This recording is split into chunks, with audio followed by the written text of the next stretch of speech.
人生最折磨人的，從來不是窮，也不是累，而是你明明已經拼盡全力，卻依然看不到任何確定的回報。你努力工作，收入卻追不上慾望；你認真經營關係，卻總在失去；你不斷學習成長，卻越來越焦慮，甚至開始懷疑是不是自己哪裡出了問題。但更讓人不安的是，你找不到答案，因為好像怎麼做都不對。順的時候會出錯，逆的時候更崩潰，越想控制人生，人生反而越失控。如果你也有這種感覺，那接下來這段內容很可能會改變你對努力這2個字的理解。因為早在900多年前，有一個人就已經看透了這件事的底層邏輯。他發現大多數人的痛苦並不是能力不夠，也不是運氣不好，而是從一開始就在逆着規律活。越努力越焦慮，越執着越痛苦，越想掌控一切越容易被现實反噬。而這些困擾今天無數人的問題，其實早就被一本只有幾千字的小書講透了。可諷刺的是，這本書被誤解了整整900多年。有人說它是玄學，有人說它是封建糟粕，還有人嘲笑它不過是2個老頭坐在河邊閒聊的廢話集。但奇怪的是，真正經歷過人生起落的人，往往最容易被它擊中。創業失敗的人喜歡讀它，中年失業的人喜歡讀它，在人生低谷裡掙扎過的人喜歡讀它，甚至一些站在時代風口上的企業家也會把它反覆翻閱。因為他講的從來不是算命，而是規律；不是預測未來，而是看透人生。寫出這本書的人更是傳奇中的傳奇。他讓司馬光心甘情願掏錢給他買房，讓宰相富弼多次登門請教，讓程顥、常毅這樣的大儒終生敬重。去世之後，他的靈位甚至被請入孔廟，與歷代聖賢同列。這個人就是北宋最神秘也最通透的思想家邵雍。而那本被無數人低估的書就叫《漁樵問對》。在講這本書之前，我想先帶你認識一下邵雍。有一天，司馬光去拜訪他，結果發現這位名滿天下的大儒住的地方簡陋的不像樣子，冬天沒有炭火，夏天沒有涼扇，一天只吃1頓飯。可就是這樣一個窮到極致的人，卻拒絕了無數人夢寐以求的機會。朝廷多次請他出來做官，他卻笑着說：“我連自家院子裡的草都懶得拔，哪有功夫去拔朝廷裡的雜草？”後來司馬光實在看不下去了，硬送給他一套宅子。邵雍倒也不客氣，搬進去以後，給房子起了個名字，叫安樂窩。你以為這樣的人會整天閉關修煉，故作高深嗎？恰恰相反，他最喜歡做的事情就是坐着小車滿城閒逛，和賣菜的聊天，和漁夫聊天，和樵夫聊天，和普通百姓喝茶聊天。而就在這些看似不起眼的交談裡，他發現了一個殘酷的事實：大多數人的痛苦並不是因為不夠努力，而是因為看不懂規律。於是他寫下了《漁樵問對》。這本書一開篇，沒有皇帝，沒有將軍，沒有聖賢，只有一個天天上山砍柴的樵夫。這個樵夫其實就是你我，每天為了生活奔波，為了工作發愁，為了未來焦慮，滿肚子委屈，滿腦子困惑。於是他問出了一個困擾古今無數人的問題：為什麼有的人輕輕鬆鬆就成功了，而我拼盡全力還是活得這麼累？為什麼同樣努力，有的人平步青雲，有的人卻處處碰壁？為什麼人生總有那麼多不公平？面對這些問題，漁夫沒有講大道理，沒有談成功學，更沒有灌雞湯，他只說了4個字，而這4個字幾乎扯下了所有焦慮、內耗和執念的遮羞布。這4個字叫以物觀物。什麼意思？漁夫說，你之所以活得痛苦，是因為你一直在用自己的慾望看世界，用自己的得失衡量世界，用自己的期待要求世界。你希望所有事情都按照你的想法發展，所以事情一旦不如意，你就憤怒、焦慮、抱怨、內耗。可問題是，天地從來不會按照任何人的意志運轉。很多人覺得命運不公，其實不是命運針對他，而是他一直在逆着規律蠻幹。而接下來，漁夫講出的5條規律，幾乎解釋了人生裡所有的起落、得失、禍福與成敗。如果你能真正看懂其中1條，很多困擾你多年的問題都會豁然開朗。第1條規律：盛則衰，衰則盛，如循環之無端。樵夫聽完以物觀物，似乎明白了一些，可很快又皺起了眉頭。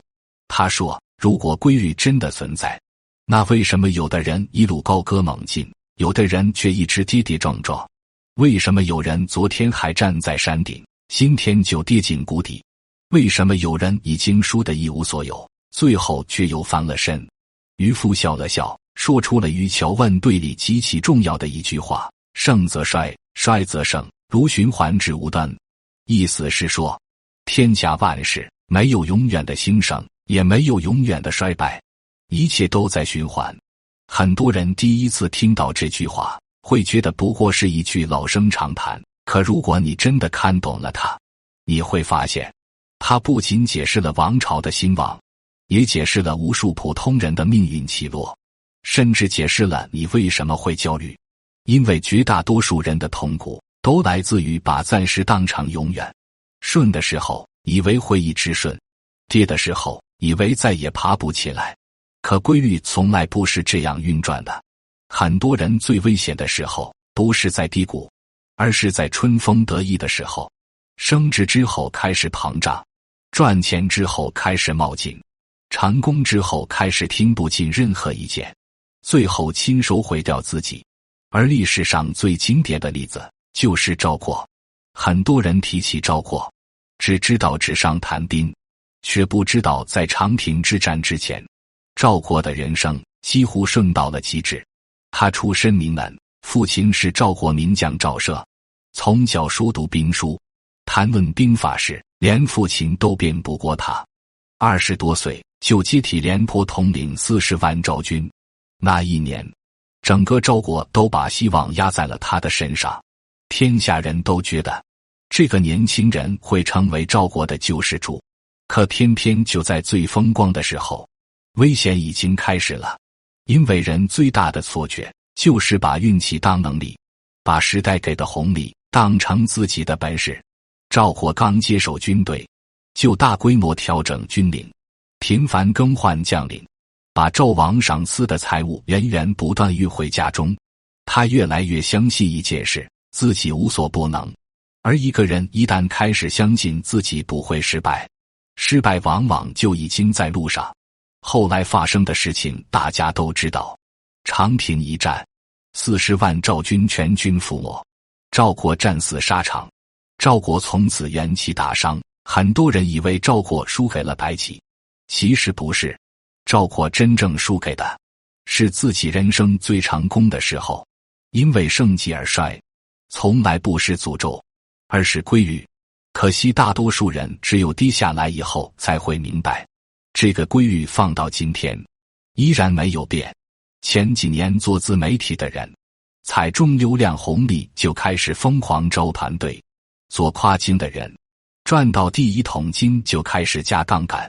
有人剛賺幾百萬，就覺得自己已經掌握了財富密碼，於是投資、擴張、跨行業，什麼都想做。結果風向一變，規則一改，資金鏈斷裂，曾經的輝煌轉眼變成一地雞毛。為什麼？因為他們看見了盛，卻沒有看見正後面正在長大的衰。可邵雍真正厲害的地方，不是告訴你盛極必衰，而是告訴你另一半真相：衰極也會盛。很多人看到這裡，會覺得這是安慰人的雞湯。可真正經歷過低谷的人都知道，人生最寶貴的東西，往往是在失去之後長出來的。我認識一個做技術出身的創業者，行業寒冬的時候被公司裁掉，40歲出頭，上有老下有小，失業整整1年。那段時間，朋友聚會不敢去，電話不敢接，每天醒來最害怕的事情就是看到銀行卡餘額。換成很多人，可能早就認輸了。可他沒有，他把自己關在房間裡，把過去10幾年積累的技術重新梳理，研究趨勢，研究市場，研究未來3到5年的變化。後來順着數字化轉型的浪潮，做了一家垂直領域的小公司。幾年後，一家3口的小團隊，利潤已經遠遠超過當年在大廠拼命掙來的工資。同樣是低谷，為什麼有人被低谷埋葬，有人卻從低谷裡長出來？答案很簡單，有人把低谷當終點，有人把低谷當起點。而這恰恰就是盛衰循環最重要的啟示。太陽升到最高的時候，就會開始西落；月亮圓到極致的時候，就會開始虧缺。冬天冷到最深的時候，春天其實已經在來的路上。人生也是如此，真正毀掉一個人的，很多時候不是失敗，而是成功之後的忘乎所以。真正長久一個人的，也未必是順境，而是低谷時那段無人問津的沉澱。所以看懂盛衰歸於的人，順境不會飄，因為他知道繁華背後藏着風險；逆境不會慌，因為他知道所有低谷都有盡頭。順境是藏風去水，逆境是養精去銳。這不是樂觀，這是看透歸於之後的清醒。可如果說盛衰循環只是讓人看懂起落，那麼接下來漁夫講的第2條規律，才真正擊中了無數人的執念。因為很多人這一生最想讀通的，根本不是為什麼會失敗，而是為什麼有些壞事最後成了好事，有些好事最後卻成了災難。第2條規律，禍兮福所倚，福兮禍所伏。漁夫講完盛衰循環之後，樵夫又忍不住追問，如果盛衰有規律，那為什麼有些人明明倒霉透頂，後來卻翻了身？為什麼有些人明明順風順水，最後卻跌進深淵？漁夫沒有立刻回答，而是看着遠處天邊飄過的一片烏雲，緩緩說道：人知福之謂福，而不知禍之謂福；禍之謂禍，而不知福之謂禍。如果現在給你2個選擇，一個是升職加薪，一個是突然失業，你會選哪個？絕大多數人都會毫不猶豫選擇前者。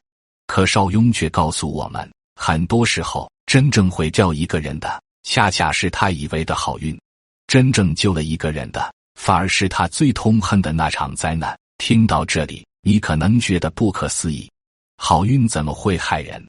壞事又怎麼會救人？別急，先聽完這個故事。戰國時期，楚國有個猛人叫昭陽，短短幾年時間，他率軍連戰連捷，大破魏國，奪取8座城池，威震天下。楚王龍顏大悅，直接封他為令尹。令尹是什麼概念？那是楚國權力最高的職位之一，1人之下，萬人之上。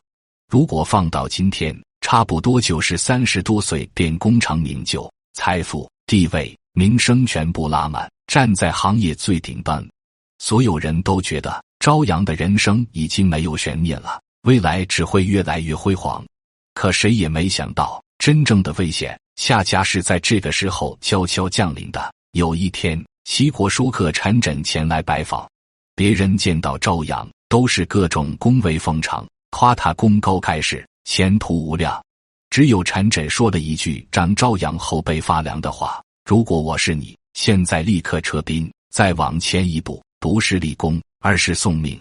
昭陽當場愣住了。陳轸接着講了一個畫蛇添足的故事。畫已經畫完了，蛇已經贏了，可偏偏有人覺得還不夠，非要再添幾筆，結果反而輸了。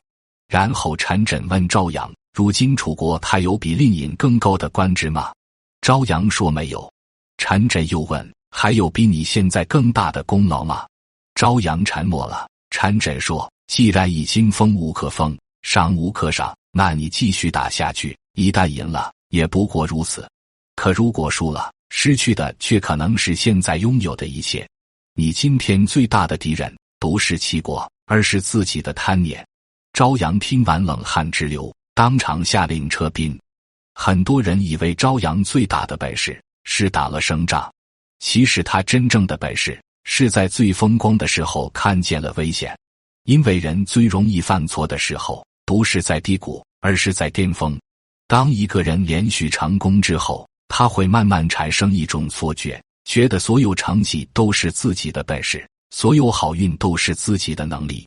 他開始聽不進申告，看不見風險，甚至把時代給的紅利當成自己無所不能的證明。可真正清醒的人知道，很多時候你賺到的錢未必全是能力賺來的，你爬上的位置未必全是實力換來的，你擁有的成功裡面往往摻雜着時代、機遇和運氣的成分。最危險的時刻從來不是一無所有的時候，而是開始覺得自己無所不能的時候。這個規律放到今天同樣殘酷。前幾年直播電商最火的時候，有人一年賺到了過去10年都賺不到的錢。豪車買了，別墅買了，團隊瘋狂擴張，辦公室越租越大，員工越招越多。他以為自己掌握了財富密碼，以為未來只會越來越好。可平台規則一變，流量一降，行業競爭加劇，不到2年，公司關門，團隊解散，負債累累。後來他才明白，自己掙到的那筆錢，有一部分是能力，更多的是時代吹來的風。可惜他把風當成了翅膀，而命運有趣的地方恰恰在於，有些看似倒霉的事，後來卻成了人生最大的轉機。我認識一個男人，42歲，公司裁員那天，他一個人在停車場坐了3個小時，不敢回家。房貸1個月2萬，孩子剛上初中，父母身體也不好，他覺得人生徹底完了。那段時間，他每天失眠，懷疑自己，甚至開始否定過去幾十年的努力。可後來他靜下心來，把自己10幾年的行業經驗重新梳理，結合線上市場需求，開始嘗試做諮詢和培訓。剛開始沒人買單，沒人關注，他咬牙堅持了下來。幾年以後，他的收入已經遠遠超過當年上班時的工資。後來再提起那場裁員，他說了一句話讓我印象特別深刻：如果當年沒有被裁，我可能一輩子都不敢走出來。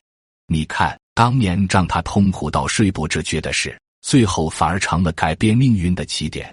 如果那艘舊船不沉，他永遠不會下決心登上新的大船。所以趙雍真正想告訴我們的，不是福和禍會互相轉換這麼簡單，而是不要太早給人生下結論。今天讓你痛哭流涕的事，未必不是未來救你的事；今天讓你欣喜若狂的事，也未必不是未來傷你的事。老天拿走你手裡的東西，不一定是在懲罰你，也可能是在逼你騰出雙手去接更重要的東西。能在福中看到禍，是清醒；能在禍中看到福，是格局。而能在禍福不斷轉換的人生裡依然保持平靜，才是真正的通透。而接下來漁夫說出的第3條規律，比禍福將亦更加扎心，因為它直接戳中了現代人最深的痛苦。為什麼我們明明有那麼多選擇，卻活得越來越焦慮？為什麼越想兩全其美，人生反而越擰巴？這個問題或許才是無數人內耗的真正根源。第3條規律，有所得必有所失。漁夫講完禍福相依之後，樵夫沉默了很久，又問出了一個幾乎困住所有現代人的問題：如果人生處處都有代價，那我到底該怎麼選？為什麼每次站在人生的岔路口，我都覺得兩邊都捨不得？為什麼明知道時間在流逝，卻還是遲遲下不了決心？聽到這裡，漁夫笑了，他沒有急着回答，而是反問了一句：你有沒有發現，人這一生最累的時候，往往不是最忙的時候，而是選擇最多的時候？很多人聽到這裡會愣一下，因為事實確實如此。20歲的時候，我們糾結選什麼專業；30歲的時候，我們糾結換不換工作；40歲的時候，我們糾結守還是搏，甚至連買房、結婚、生孩子、創業、跳槽，每一個決定都像一道解不開的題。我們以為自己是在認真思考人生，其實很多時候，我們只是在和現實討價還價。因為我們總想找到一個既能得到所有好處，又不用承擔任何代價的答案。可漁夫接下來只說了一句話：天下無全得，亦無全失。這句話聽起來簡單，卻幾乎戳穿了所有人的內耗。什麼意思？意思是這個世界上根本不存在完美選擇。你以為自己在做選擇，其實你是在做交換。你選擇高薪，就要交換掉部分自由和時間；你選擇穩定，就要交換掉更大的成長空間；你選擇熱愛，就要交換掉世俗意義上的安全感；你選擇安逸，就要交換掉未來更多的可能性。人生從來不是選擇題，而是交換題。可問題在於，大多數人不是不會選，而是太想贏，既想要高薪，又想要輕鬆；既想要穩定，又想要抱負；既想要自由，又想要安全；既想要被所有人認可，又想活成自己喜歡的樣子。可現實最殘酷的地方就在這裡，人生從來不給你全部答案，它只允許你拿走一部分，然後放下一部分。你越想全拿，人生越容易把你困住。為了讓樵夫明白這個道理，漁夫講起了一個很多人都沒看透的故事。戰國時期，秦國有一位傳奇人物叫范雎，這個名字放到當時幾乎無人不知。輔佐秦昭王，封殷侯，執掌相印，權傾朝野，站在了無數人夢寐以求的人生巔峰。如果換成今天，大概相當於一個人同時擁有財富、權力、名望和影響力，真正意義上的人生贏家。所有人都羨慕他。可就在這個時候，一個叫蔡澤的人找上了門。別人見到范雎都是歌功頌德，恨不得把他誇上天。可蔡澤開口第一句話，就讓范雎後背發涼。他問：白起厲不厲害？商鞅厲不厲害？吳起厲不厲害？范雎說：當然厲害。蔡澤點點頭。可他們後來呢？一句話讓范雎沉默了，因為他知道白起功高震主，被賜死；商鞅變法成功，卻被車裂；吳起一生建功立業，最後死於萬箭之下。他們都贏過，卻沒有贏到最後。這時候蔡澤說了一句改變范雎命運的話：四時之序，成功者去。春天不會永遠停留，夏天到了，春天就要退場。你今天的功勞已經到了極限，權力也到了極限。如果繼續往前走，你得到的不會更多，但失去的風險卻會越來越大。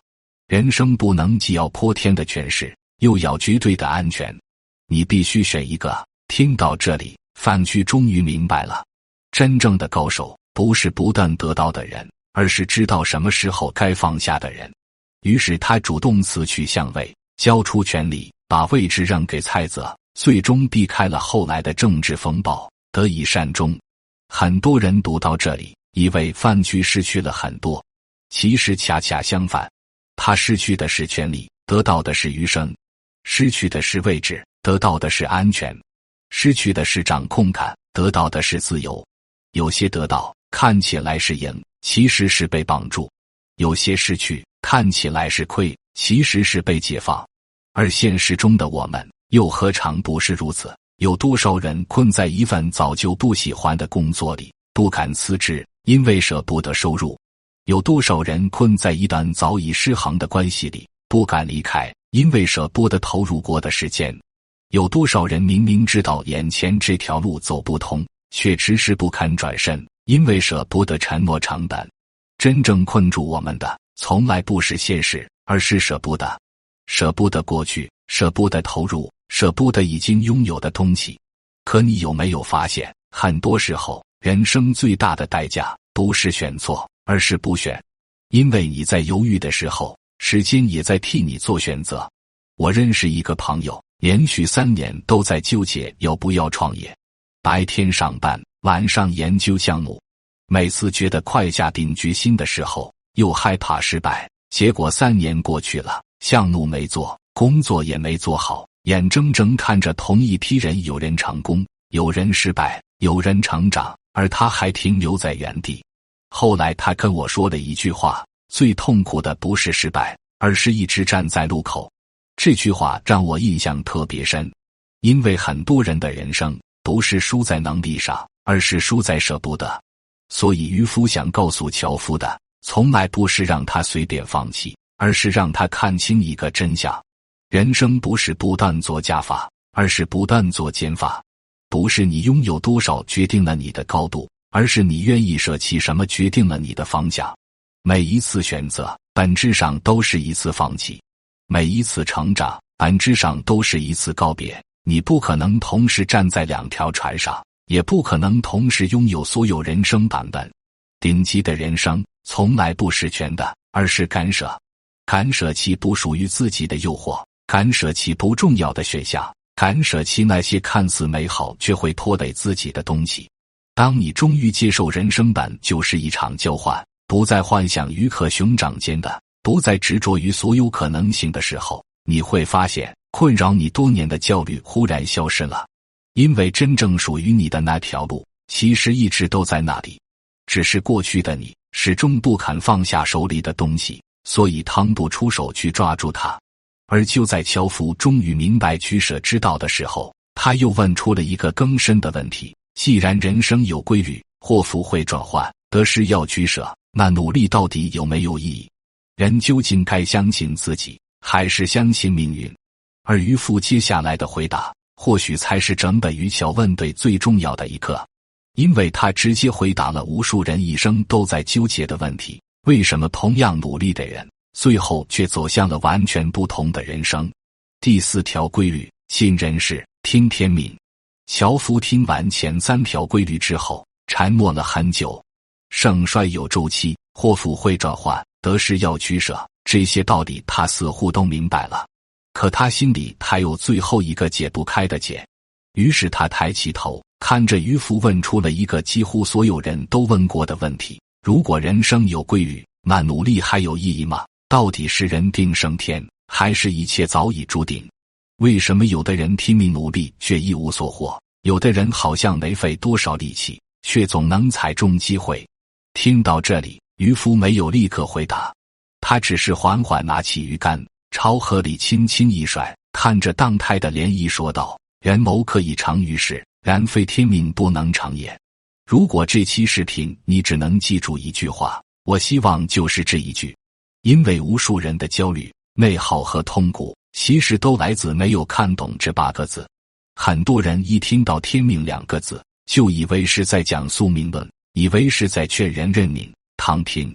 可邵雍真正想表達的意思，恰恰相反。他說的天命，從來不是老天爺提前寫好的劇本，而是時代的趨勢，是事物運行的規律，是你無法控制的部分。而所謂盡人事，就是把你能控制的部分做到極致。真正厲害的人，從來不是和命運較勁的人，而是知道哪些事情該拼命，哪些事情該順勢的人。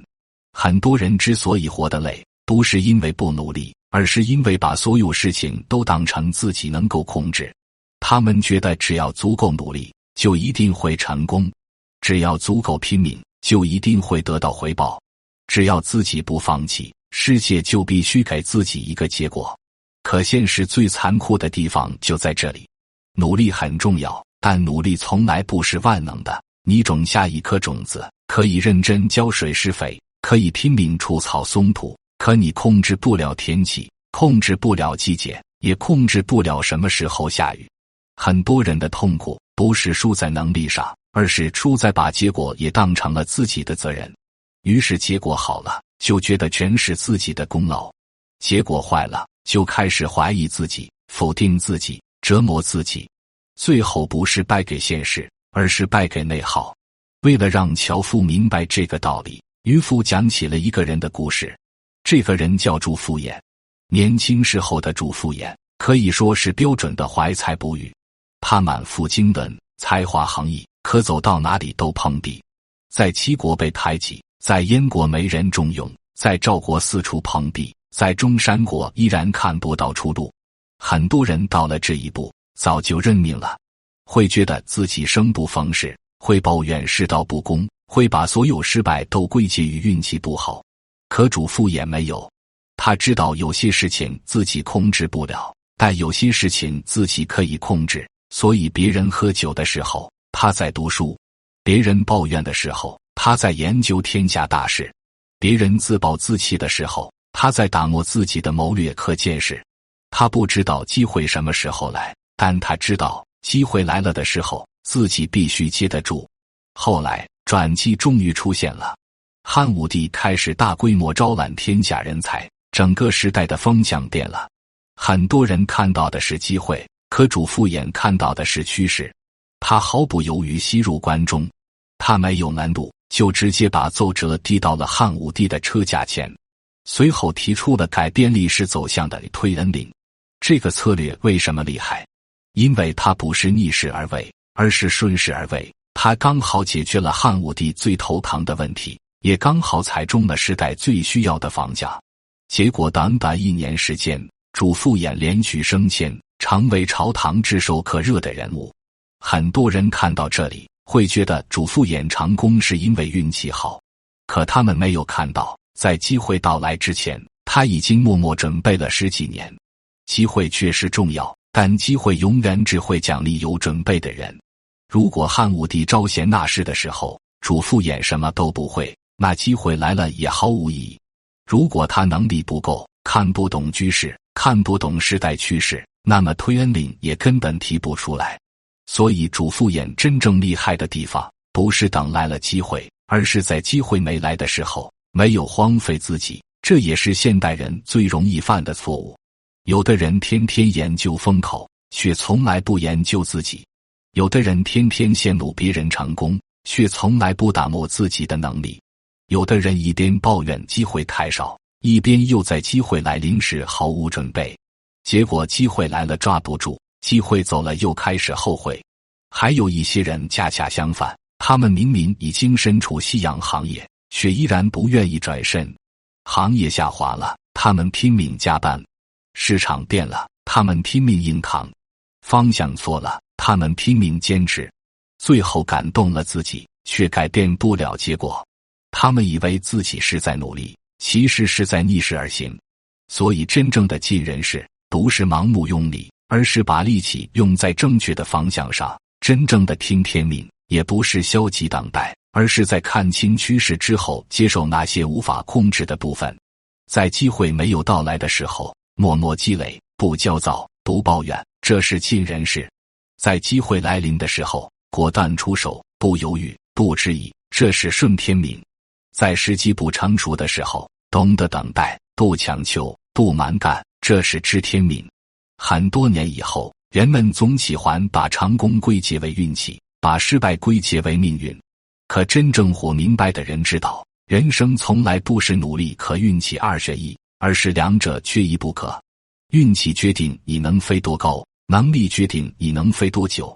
趨勢決定風往哪裡吹，實力決定你有沒有翅膀。沒有實力的人，風來了也飛不起來。看不懂趨勢的人，再努力也可能南轅北轍。想到這裡，樵夫終於明白了，原來人生最大的智慧，不是控制一切，而是分清什麼該控制，什麼不該控制。該努力的時候，全力以赴；該等待的時候，耐心等待；該爭取的時候，拼盡全力；該放下的時候，坦然接受。盡人事是不給自己留下遺憾，聽天命是不給自己制造內耗。而當樵夫真正聽懂這4條規律之後，他忽然發現自己這些年所有的焦慮，其實都來自同一個原因：順境時看不懂盛衰，逆境時看不懂週期。得到時害怕失去，失去時害怕未來。選擇時什麼都想要，努力時什麼都想控制。於是活得越來越累，越來越拧巴。而於喬溫對最珍貴的地方，就在於他沒有教人預測未來，卻叫人看懂規律；沒有叫人逃避現實，卻叫人如何與現實相處。或許這也是為什麼900多年過去了，這本書依然能擊中無數人的原因。因為時代變了，人性沒變；工具變了，規律沒變。我們今天面對的教育，邵雍其實早就在1000年前給出了答案。但漁夫說到這裡，並沒有停下。樵夫以為自己已經明白了，盛衰循環懂了，福禍相依懂了，得失取捨懂了，盡人事聽天命也懂了。可漁夫卻忽然問了他一句話：這些道理你以前真的沒聽過嗎？樵夫愣住了。是啊，這些話他好像都聽過，可為什麼日子還是過不好？為什麼明明知道不該教育，卻還是教育？明明知道不能比較，卻還是忍不住比較；明明知道盛極必衰，卻還是會在得意時失控；明明知道福禍相依，卻還是會在失去時崩潰。這時候漁夫說出了整本漁樵問對最容易被忽略的一層意思：這個世界上最可怕的不是不懂道理，而是把道理當知識。很多人讀書是為了知道，而真正厲害的人讀書是為了改變。知道和做到之間看起來只差2個字，實際上隔着一輩子。你發現沒有？很多人收藏了無數飾品，保存了無數金句，聽過無數大道理，可脾氣還是那個脾氣，認知還是那個認知，人生還是那個樣子。因為他只是把道理放進了腦子，卻沒有放進生活。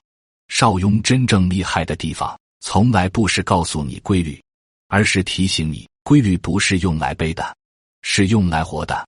知道盛衰循環的人很多，能在巔峰時保持敬畏的人很少；知道福禍相依的人很多，能在低谷時保持希望的人很少；知道有得必有失的人很多，能真正放下執念的人很少；知道盡人事聽天命的人自然也很多，能全力以赴又不被結果綁架的人更少。所以人與人最大的差距，從來不是知道多少道理，而是誰把道理活成了習慣，誰把規律活成了本能，誰把認知活成了命運。說到底，人生不是和別人比賽，而是在不斷校準自己。你越來越順的时候，記得看看衰敗是不是已經在路上；你越來越倒霉的时候，記得看看轉機是不是已經在靠近。你得到的時候，記得想想代價；你失去的時候，記得想想成長；你拼命的时候，記得看看方向；你迷茫的時候，記得看看周期。當你終於不再執着於控制一切，不再幻想永遠順利，不再要求人生事事如意，你就會發現，原來真正的通透不是看透別人，而是看透規律以後依然認真生活。為什麼有的人同樣經歷低谷，最後卻走出了完全不同的人生？為什麼有的人跌倒一次，從此一蹶不振，有的人跌倒一次，卻像換了一個人？為什麼有的人賺到第一桶金以後越來越強，有的人賺到第一桶金以後卻開始走下坡路？很多人以為差別在能力，在運氣，在背景，可漁夫卻說，差別往往只在一個東西有沒有周期感，而這就是你要明白的第5條規律。漁夫看着四季更替的山色，淡淡地吐出了一句話：天變是也，地變才也，人變是也，能變天地人者，理也。意思是說，無論是時間的推移，財富的流動，還是人事的起落，世間萬物都在規律的支配下不斷變化。沒有周期感的人，總喜歡把暫時當永遠。賺錢的時候，以為自己會一直賺錢；失業的時候，以為自己再也翻不了身；被人喜歡的時候，以為感情會永遠不變；被人拋棄的時候，又覺得人生徹底完了。他們活在當下的情緒裡，卻看不到更長的規律。可真正厲害的人，永遠在用周期看問題。像怒爆了，他不會覺得自己無所不能，因為他知道所有行業都有退潮的時候；事業受挫，他也不會輕易認輸，因為他知道所有冬天最終都會過去。別人看見的是眼前的得失，他看見的是未來的變化。別人盯着一長一直的輸贏，他盯着整個棋盤的走勢。所以同樣遭遇失敗，有的人被失敗定義，有的人卻把失敗變成下一輪增長的養分。同樣遭遇成功，有的人開始揮霍運氣，有的人卻開始儲備下一次穿越周期的能力。很多人之所以活得累，不是因為經歷太多，而是因為把每一次波動都當成最終結局。股票跌了，覺得天塌了；生意差了，覺得完了；感情散了，覺得人生沒有意義了。可站在10年之後回頭看，你會發現，當初那些讓你痛苦的睡不着覺的事，很多最後都變成了故事。漁夫說，天地之間最大的智慧，不是預測未來，而是理解變化。春天不會永遠停留，夏天不會永遠炙熱，秋天不會永遠豐收，冬天也不會永遠寒冷。你今天經歷的一切，都只是週期中的一個片段。